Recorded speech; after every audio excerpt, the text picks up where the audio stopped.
In the relentless tempo of the modern age, we are often deceived into believing that speed is a virtue. We are conditioned to believe that the faster we speak, the more certain we are. The quicker we hit send on a message, the more decisive we appear. Yet, if we look beneath the surface of our daily lives, we find a startling reality. Day after day, our most significant decisions are made in split seconds, reactions born not from deep reflection, but from raw, unrefined impulse. Behavioral psychology reveals a sobering truth.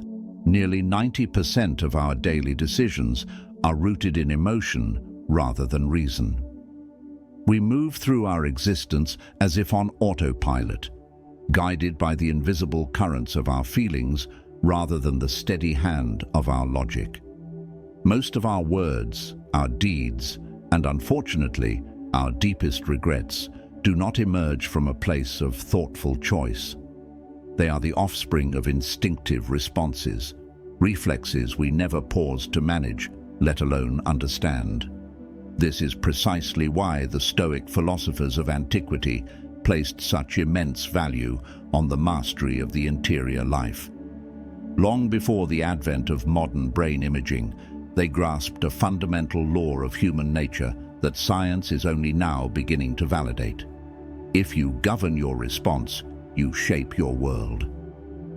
Marcus Aurelius, the Roman emperor, whose private meditations have become a beacon for seekers of truth, wrote with profound clarity, "You have authority over your own thoughts, not over external conditions. Understand this, and you'll uncover strength." This is the core of our journey today. Peace is not something lost to the chaos of external events. It is stolen by the way we choose to respond to them. When expectations fail, when someone offends your dignity, or when life feels as though it is spiraling beyond your reach, the animal instinct is to lash out, to defend, or to rage. But here lies the great paradox. Every time we allow emotion to seize the lead, we surrender our command. We allow others and our own fleeting impulses to hijack our behavior. That is not liberty. It is a refined form of bondage to reflex. Choosing not to react is not an admission of weakness. It is the highest form of discernment. It is the skill of favoring grace over chaos, stillness over noise, and perception over confusion. In a world obsessed with haste, the individual who waits, who reflects, and who holds still is the one who truly gains power. Before we move deeper, I invite you to reflect on a specific memory. Recall the last time you wished you could retract your words, perhaps a heated exchange or a snap judgment made in haste. The heaviness you felt in your chest afterward is the toll of action taken without thought. Reacting without space always takes more than it gives. Mastering your reaction does not mean you must become a statue devoid of feeling. It means creating a sacred space between the stimulus and your response. In that space, clarity is born. The Stoics called this virtue, the pursuit of living in step with courage, wisdom, and inner discipline. This discipline begins at the very brink of reaction. Where anger pushes you to lash out, wisdom whispers, pause, breathe. Refuse to be dragged into the emotional chaos. If this message of inner mastery resonates with your spirit, I invite you to support this work. Like this video, share your insights in the comments, and subscribe to join us on this path of strength and stillness. Before we begin the first lesson, state your intention clearly in the comments below. I choose wisdom instead of. Lesson 1. The pause that protects, your doorway to liberation. In a society that idolizes instant gratification, the act of being quiet is a radical rebellion. We are immersed in a culture that demands immediate replies and knee-jerk judgments, but there is a hidden danger in this velocity. The faster we react, the less we think. The Stoics uncovered a profound truth. that remains relevant in every boardroom, every home, and every conflict. The most influential person is not the one who speaks first, but the one who waits. Waiting is not passivity, it is wisdom veiled in patience. Seneca, the great Roman statesman, observed that the finest remedy for anger is delay. He was not advocating for cowardice or evasion, but for the sacred pause. This pause becomes your armor. It is the breath that prevents a word from becoming a weapon and a feeling from becoming a chain. Consider the weight of history. How many estrangements, how many broken bonds, and how many regrets could have been avoided with a single moment of restraint? One breath, one beat. This pause is more than a defensive measure. It is a portal to insight. In the stillness, you begin to separate the irrational chatter of emotion from the clear, steady voice of reason. Modern neuroscience supports this ancient discipline. When we react impulsively, the amygdala, the brain's primitive survival center, takes the reins. However, when we pause, even for a few seconds, the prefrontal cortex, the seat of human judgment and logic, is given the time to step in. This brief delay literally rewires your neurological ability to choose wisely. The Stoics taught that true control is not about manipulating the world around us, but about governing our internal response. Imagine someone attempts to mock or provoke you. The instinct is to defend or retaliate. But if you pause for just a breath, you rob that attack of its power. You transform a trigger into an opportunity for poise. This is not about bottling up your feelings, but about the lost discipline of reflection, responding when you are centered rather than when you are provoked. This sacred pause can manifest in many ways: a single, deep breath before replying to a stinging email, a quiet walk before addressing a major life choice, briefly closing your eyes to center yourself during a chaotic moment, a gentle internal whisper, "Wait, let's think." These delays are shields that protect you from the long-term cost of regret. Marcus Aurelius reminded us that if an external thing troubles you, the pain is not from the thing itself, but from your opinion of it. You have the power to revoke that opinion at any time, and that revocation begins in the pause. There is often a fear that waiting makes us look weak or indecisive. In reality, the opposite is true. The person who waits is viewed with awe because they demonstrate that they are not a puppet to their impulses. They show that their self-respect is more valuable than the fleeting satisfaction of pride. Think of the lion. It does not react to every rustle in the grass. It observes, waits, and chooses its moment. Its patience is its power. Practice the rule of 3 breaths. To integrate this into your life, start with the rule of 3 breaths. The next time you feel the grip of frustration or the heat of anger, commit to this ritual before you speak or act. Inhale deeply, feeling the air fill your lungs. Hold for a moment. Exhale slowly, visualizing the immediate impulse leaving your body. Inhale a second time. In this breath, observe the emotion. Label it. This is anger, or this is ego. Inhale a third time. By this breath, the physiological fire begins to fade. The fog clears, and your reason returns. Stoicism was never meant to be abstract theory. It is a lived philosophy. The pause is its most accessible gift. Your life is not defined by how rapidly you can reply to a challenge, but by how wisely you choose to move through it. Remember, not every moment requires a comeback.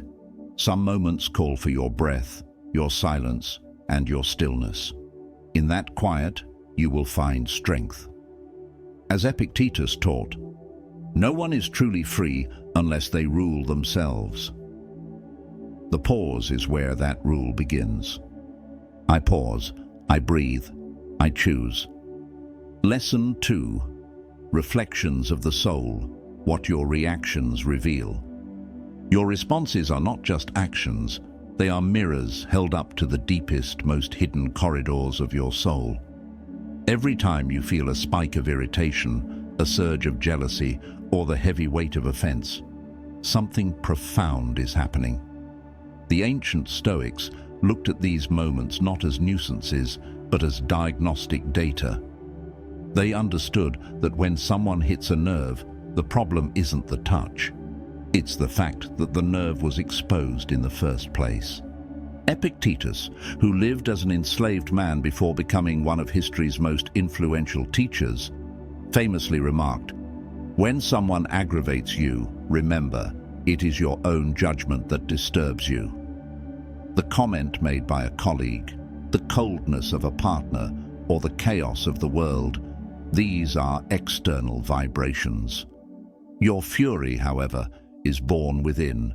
It is a fire you light yourself. When we look into the mirror of our reactions, we begin to see our attachments. If a criticism about your work enrages you, it reveals an attachment to the approval of others. If being overlooked at a social gathering devastates you, it reveals a fragile ego that seeks validation from the outside to feel whole. This shift in perspective is revolutionary. Instead of pointing outward and saying, "They made me feel this way," the Stoic practitioner looks inward and asks, "What part of me is still so unhealed that this person has the power to disturb my peace?" By viewing your reactions as insights, you stop being a victim of your temperament.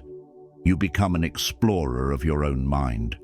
You start to see that the world isn't a battlefield where you must defend your honor. It is a classroom where every trigger is a lesson. Marcus Aurelius welcomed correction because he saw it as an opportunity to move closer to the truth. To him, being right was less important than being wise. The practice, the 3 questions of inquiry.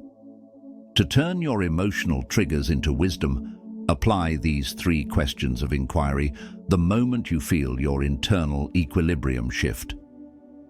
What exactly am I feeling right now? Labeling the emotion, anger, shame, fear, strips it of its mystery and some of its power. Why is this feeling showing up today? Does it remind you of an old wound? Is it challenging a belief you hold about yourself? What truth about my own character does this expose? Does it show a lack of patience, an over-reliance on external praise? When you listen to these signals, growth is inevitable. You stop reacting to the person in front of you and start responding to the growth required within you. As Seneca noted, no one becomes wise by accident. Wisdom is the result of 1,000 small reflections in the heat of the moment. Lesson 3. The inner stronghold. Cultivating resilience. True peace is never found in the absence of challenges. If your calm depends on a quiet house, a steady economy, and people always treating you with kindness, your peace is a house of cards. The Stoics lived through plagues, political betrayals, and exile, yet they spoke of a citadel within, a mental fortress that remains untouched by the storms of the world. This inner stronghold is the culmination of training. Just as a warrior does not wait for the battle to begin to sharpen their sword, the practitioner of Stoicism builds their resilience in times of ease so they may remain unshaken in times of trial. Most people build their sense of security on things easily taken away: beauty, wealth, or status. When the wind changes, they collapse. A Stoic anchors their security in their character, their values, and their discipline. Building this fortress requires 3 foundational stones. 1. The command of thought. You must become the gatekeeper of your own mind. We cannot control the thoughts that pop into our heads, but we absolutely control which ones we invite to sit down and stay for tea. Ask yourself constantly, is this thought within my control? Is it useful? Is it true? If the answer is no, escort it out. 2. The mastery of desire. True abundance does not come from having everything you want. It comes from needing very little to be happy. When you limit your desires to the things you can actually control, your own effort, your own kindness, your own integrity, you become invincible. If you don't need the applause, the critic has no power over you. 3. Bravery in the face of difficulty. Courage is the anchor of the inner stronghold. The Stoics didn't believe in the absence of fear. They believed in the refusal to let fear make the decisions. When you face a challenge, do not ask for a lighter burden. Ask for broader shoulders. Imagine your mind as this citadel. The arrows of insults may fly, the winds of misfortune may howl, and the gates may be pounded upon by the demands of the ego. But inside, there is a hearth that is always lit, the fire of your reason.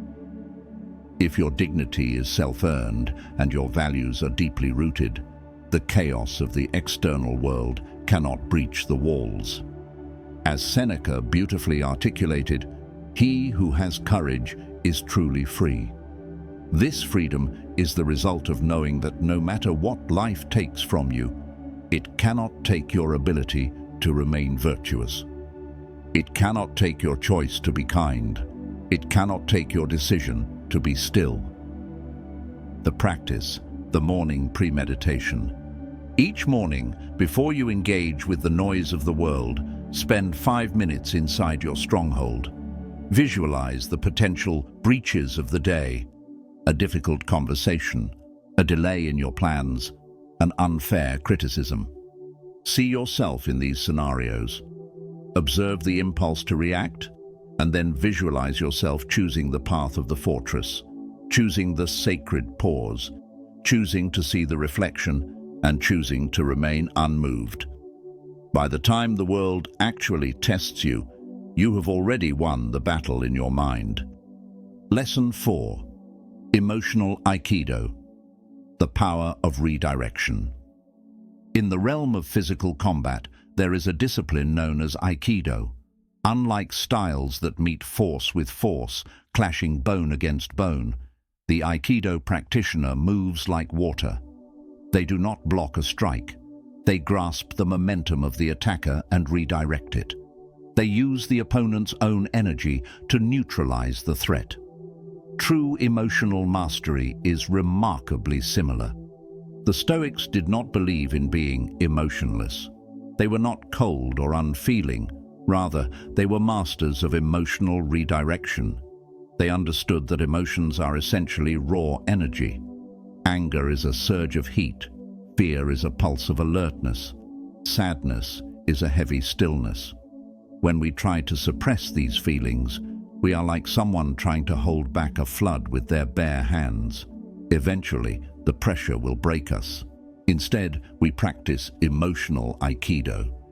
We recognize the energy, and instead of letting it explode outward as a reaction, we guide it toward a constructive purpose. Marcus Aurelius once wrote, "The best revenge is to be unlike your enemy." When someone treats you with malice, the reaction is to meet them with malice, giving them exactly what they want by descending to their level. But when you redirect that energy, you use the heat of your anger to fuel your own boundaries, and you use the sting of their words to sharpen your own grace.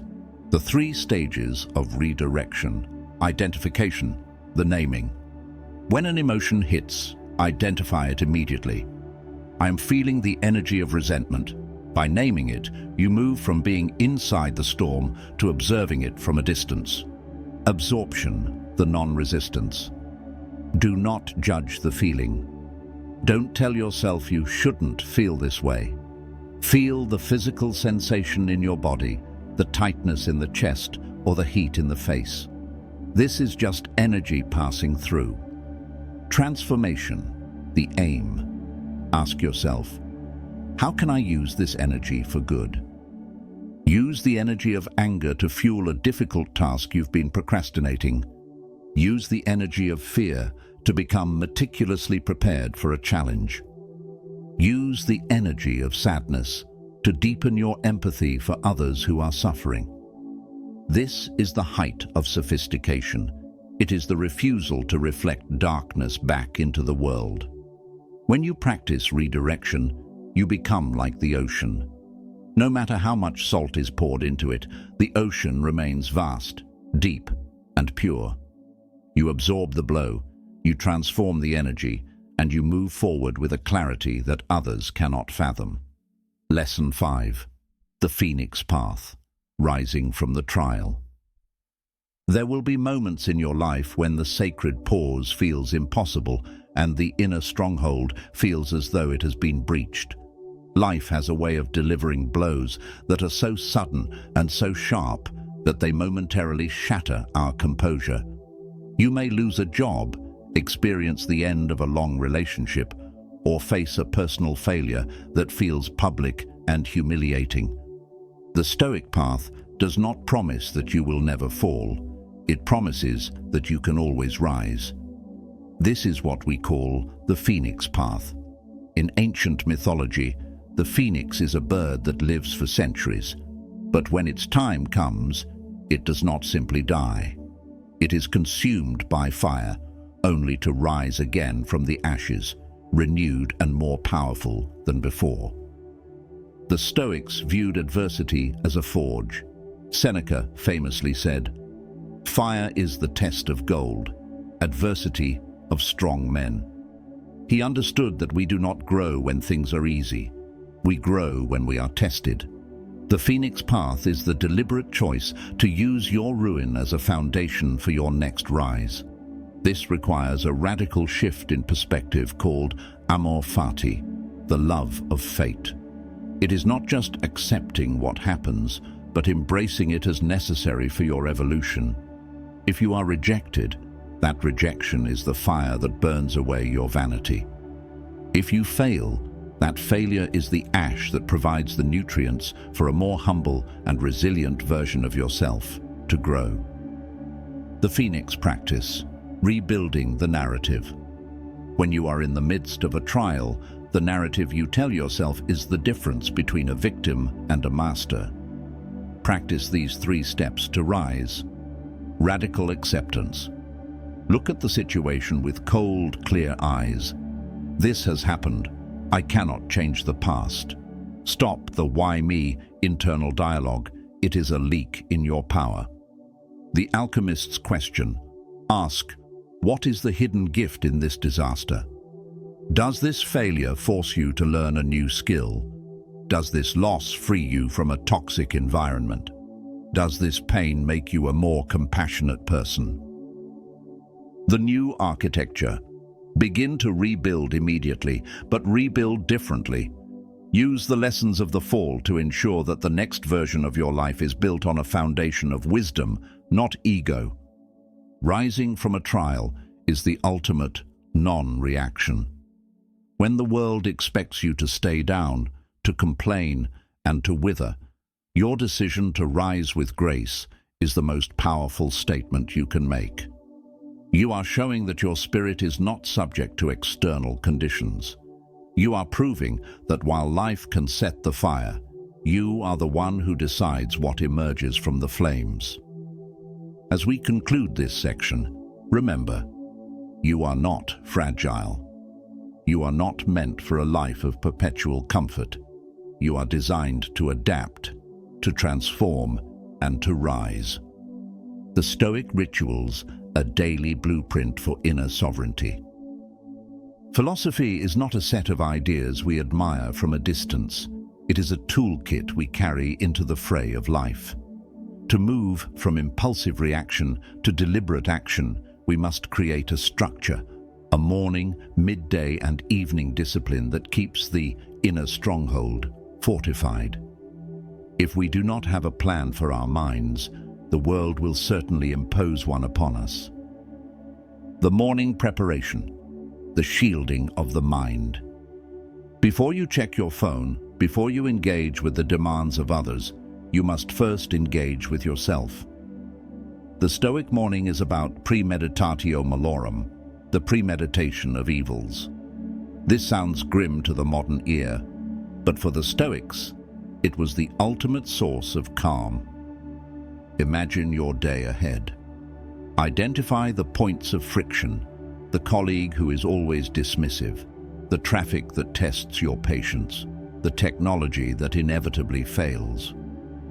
By visualizing these minor attacks on your peace before they happen, you strip them of their power to surprise you. You are not worrying about them, you are rehearsing your response. The morning invocation. Ask yourself, what is the one thing today that is most likely to make me lose my temper or my poise? Once you identify it, visualize yourself using the sacred pause. See yourself breathing through the tension. This rehearsal creates a groove in your mind, making it easier for your reason to take the lead when the moment actually arrives. The midday alignment, the compass check. The middle of the day is often when the noise is at its loudest. Our morning intentions often begin to fray under the pressure of deadlines and social friction. This is where we must use the midday compass check. Stoicism is a philosophy of prosoph, constant watchful attention. Every few hours, take 60 seconds to perform an internal scan. Check your body. Are your shoulders hunched? Is your jaw clenched?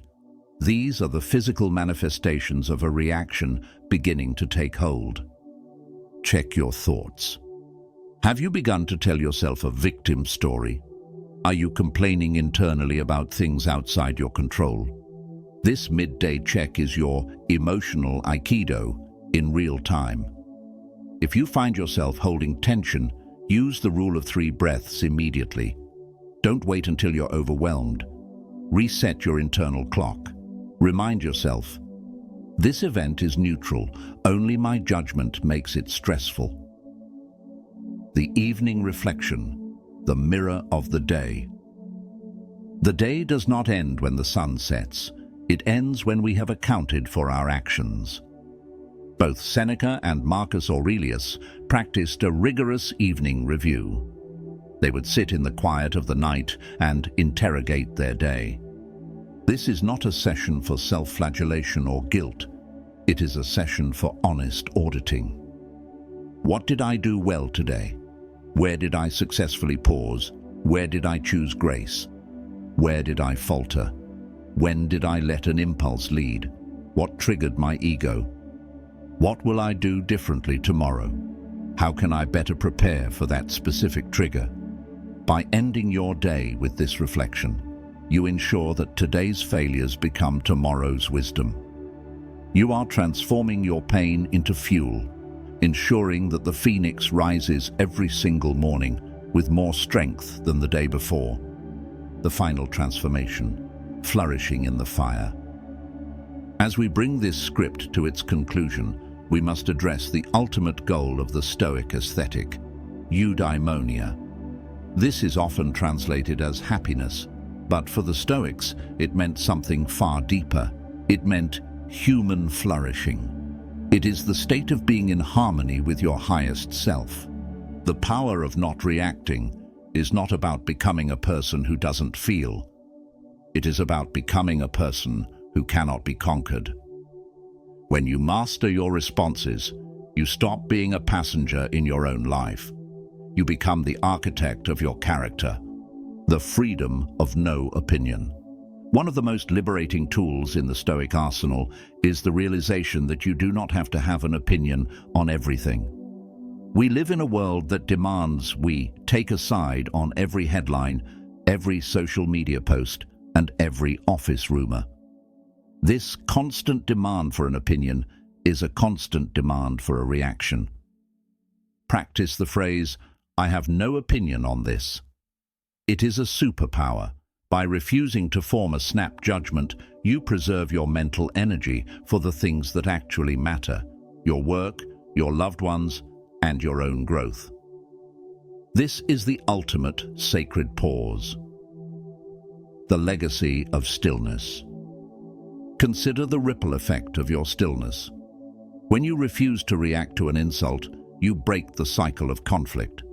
When you meet chaos with clarity, you provide a lighthouse for others who are drowning in their own impulses. Your mastery is not just for you. It is a gift to everyone you encounter. In a world that is increasingly loud, frantic, and reactive, your silence will be seen as strength. Your patience will be seen as power. Your grace will be seen as authority. The final call to action. You now have the framework of a deep philosophy for living. You have the lessons of the pause, the mirror, the fortress, the aikido of the soul, and the path of the phoenix. But words without action are just noise.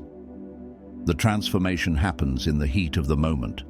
When the heart is racing, the ego is screaming, and you choose, with the strength of 1,000 ancestors, to simply wait. As we end this journey, carry these words with you. Your life is not what happens to you. Your life is the space between what happens and how you choose to respond. If this deep exploration has served as a guide for your inner fortress, support our mission. Like the video, subscribe for more deep philosophical journeys, and share this with someone who is currently walking through their own fire. Let us close with our final collective declaration. Write it with the weight of conviction in the comments. I am the master of my thoughts. I am the architect of my peace. I pause. I reflect. I rise. The world may be in chaos, but you are not. You are a Stoic. You are free.